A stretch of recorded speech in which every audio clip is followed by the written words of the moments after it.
You might assume the left has run out of things to call racist after they branded ice cream trucks and snow as racist, but it turns out it's a bottomless well, and every day they surpass themselves, finding new things that are indeed racist. Just yesterday, a piece on Vox.com, some kind of website, carried this headline, quote, "The knitting community is reckoning with racism."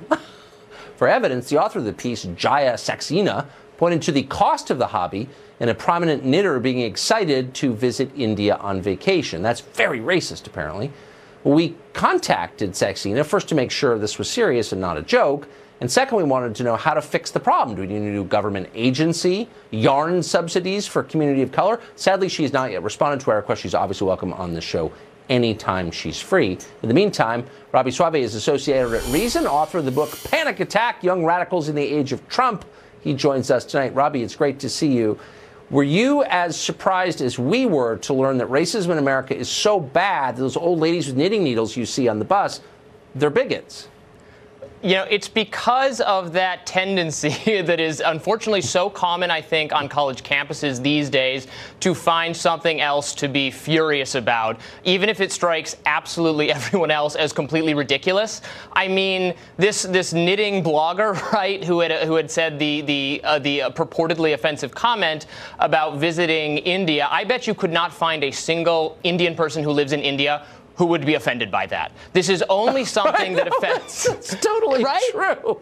It's only something that is exactly right. It is taught. You're actually taught, I think, on places like Reed College, Oberlin College, Middlebury, right, to be outraged when you have no natural outrage about this. No one is angry about this, but it's a taught thing in some academic disciplines, and we laugh, but it's spreading.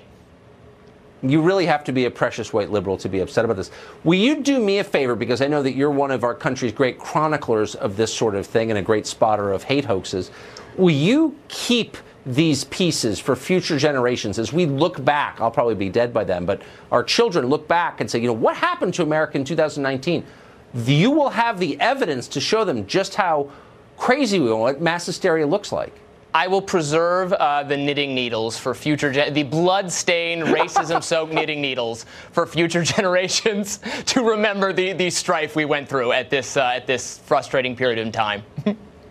Well, they just make it stop. Too many gloves and hats and socks. Stop. Afghans. Throw pillows. Oh.